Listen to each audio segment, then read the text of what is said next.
जय भोलेनाथ। प्रिय भक्तों, भगवान शिव और माता पार्वती की कृपा आप पर और आपके समस्त परिवार पर यूं ही बनी रहे।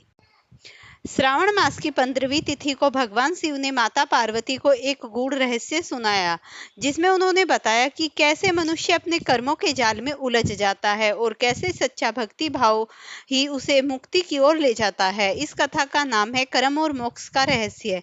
इस दिन शिवलिंग पर जल चढ़ाकर अगर श्रद्धा से भगवान शिव का जप किया जाए, ओम नमः शिवाय, जो जीवन के सारे दोष दूर कर देता है। यह दिन आत्मनिरीक्षण और सच्चे तप का दिन माना जाता है। तो देखिए, ये वीडियो आपके लिए बहुत ही यूजफुल होने वाली है, इसे लास्ट तक जरूर देखना। अब आप आगे की कथा सुनिए। भगवान शिव बोले, हे देवेश, मैंने नागों का यह आश्चर्यजनक पंचमी व्रत सुन लिया और अब आप बताएं कि षष्ठी तिथि में कौन सा व्रत होता है और उसकी विधि क्या है।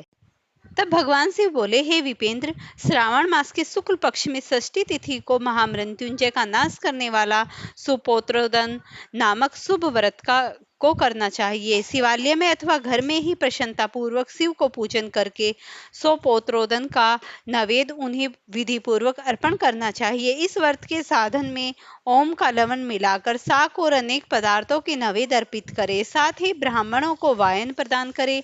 जो इस व्रत को विधि से करता है वह अंत में उसे पुण्य प्राप्त होता है।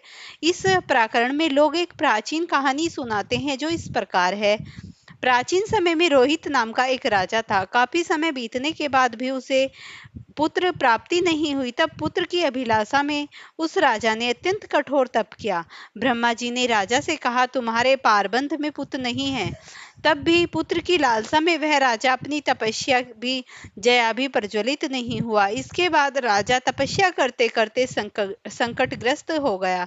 तब ब्रह्मा जी पुनः प्रकट हुए और कहने लगे, मैंने आपको पुत्र का वर तो दे दिया है, लेकिन आपका पुत्र यह अल्पायु होगा। तब राजा तथा अपनी पत्नी ने विचार किया कि इससे रानी को बांझपन तो दूर हो जाएगा, संतानहीनता की निंदा तो नहीं होगी। कुछ समय बीत जाने पर ब्रह्मा जी ने वरदान से उन्हें पुत्र प्राप्ति हुई। राजा ने विधि पूर्वक उसके जातक्रम आदि सभी संस्कार कराए। दक्षिणा नाम वाली उस रानी व राजा ने अपने पुत्र का नाम शिवदत्त रखा। उचित समय आने पर भयभीत चित्त वाले राजा ने पुत्र को यज्ञोपवीत संस्कार कराया, किंतु राजा ने उसकी मृत्यु के भय से उसका विवाह नहीं किया। तदंतर 16वें साल में उसका पुत्र देवदत्त मृत्यु को प्राप्त हो गया। तब ब्रह्मचारी की मृत्यु का स्मरण करते हुए राजा को बहुत चिंता होने लगी कि जिन लोगों ने कुल में कोई ब्रह्मचारी मर जाए तब उनका कुल खत्म हो जाता है और वह ब्रह्मचारी भी दुर्गति में पड़ जाता है। तब भगवान शिव बोले, हे देवेश, हे जगन्नाथ, इसके दोष निवारण का उपाय है या नहीं? यदि उपाय है तो अभी बताएं, जिससे दोष की शांति हो सके। तब भगवान शिव बोले, यदि कोई जातक अथवा ब्रह्मचारी मर जाए तो अक्र विधि से उसका विवाह कर देना चाहिए। इसके बाद उन दोनों ब्रह्मचारी तथा आग को परस्पर संयुक्त कर देना चाहिए। अब आग विवाह की विधि कहते हैं।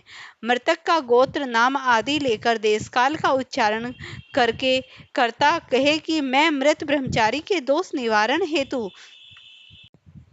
वैसांगिक व्रत करता हूँ। सर्वप्रथम सुवर्ण से अभियोदायित करके अग्नि स्थापन करके आधार होम करके चारों आहुतियां ओम भूर्भुवः ओम भूर्भुवः महे से हवन करना चाहिए। इसके बाद व्रत अनुष्ठान के उत्तम फल से निर्मित व्रतपति अग्नि के संपादनार्थ विष्णु देवों के लिए घृत की आहुति डाले। उसके बाद स्विष्टकृत होम करके अवशिष्ट होम संपन्न करे। पुनः देश काल का उच्चारण करके इस प्रकार बोले, मैं अर्क विवाह करूंगा।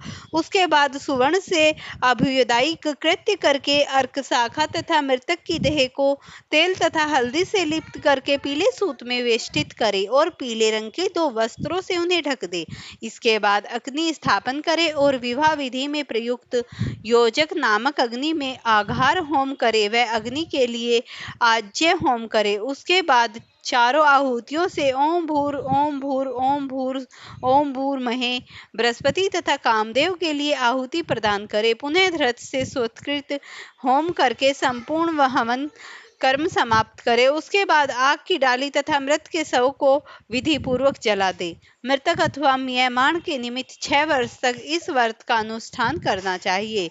इस अवसर पर 30 ब्रह्मचारियों को नवीन कौपीन वस्त्र प्रदान करने चाहिए और हस्त प्रमाण अथवा कान तक लंबाई वाले दंड तथा कृष्ण मृगचरम भी प्रदान किए जाने चाहिए। उन्हें चरक, पादुका, छत, माला, गोपी चंदन, प्रमाणमलि की माला तथा अनेक आभूषणों समित करना चाहिए। इस विधान से व्रत करने पर कोई भी विघ्न नहीं होता।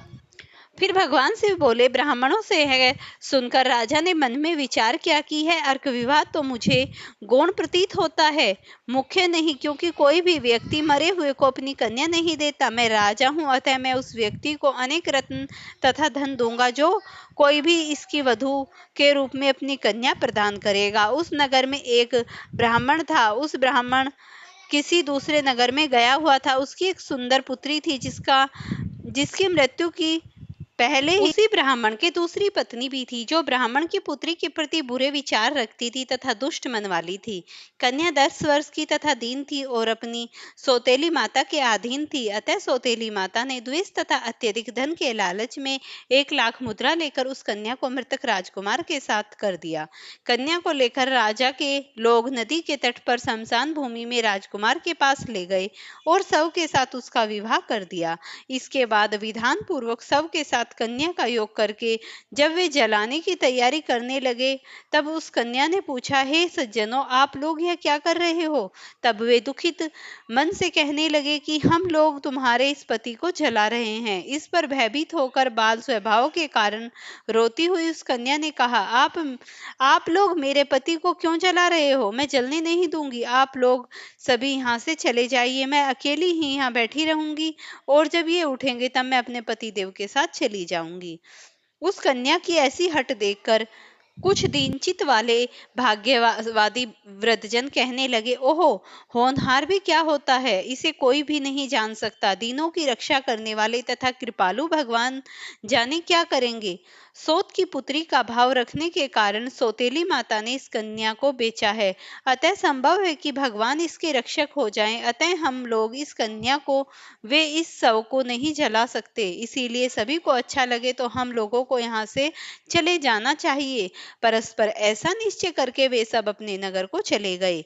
बाल स्वभाव के कारण यह सब क्या हुआ, इसे न जानती हुई वह से व्याकुल वह कन्या एकमात्र शिव तथा पार्वती का स्मरण करती रही।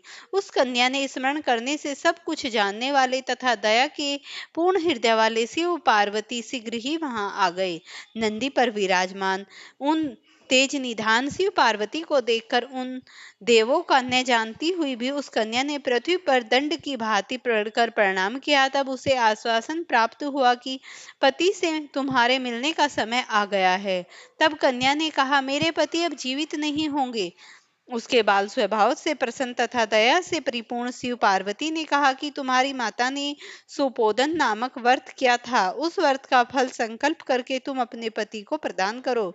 तुम कहो कि मेरी माता के द्वारा जो सुपोदन नामक व्रत किया गया है उसके प्रभाव से मेरे पति जीवित हो जाएं।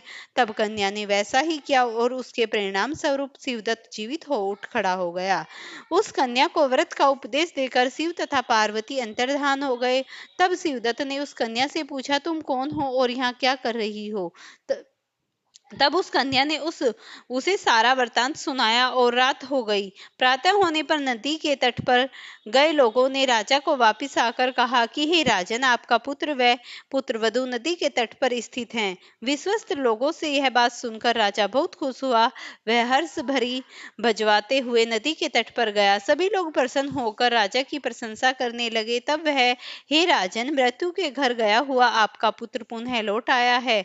इस पर राजा पुत्रवधू की प्रशंसा करने लगा और बोले कि लोग मेरी प्रशंसा क्यों कर रहे हैं? प्रशंसा के योग्य तो यह वधू है।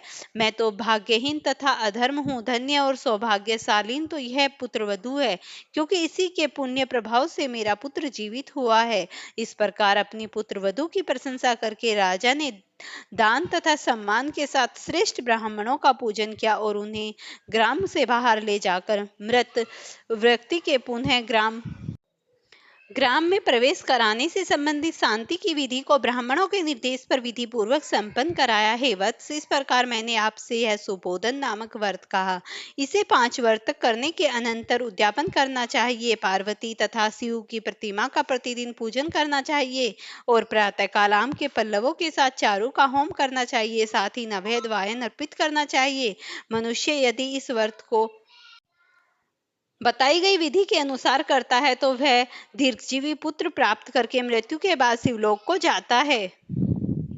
प्रिय भक्तों, इस प्रकार श्रावण मास के 14वें अध्याय का महात्म्य कथा समाप्त हुई। अगर वीडियो पसंद आई हो तो इसे लाइक शेयर करना, चैनल पर नए हैं तो सब्सक्राइब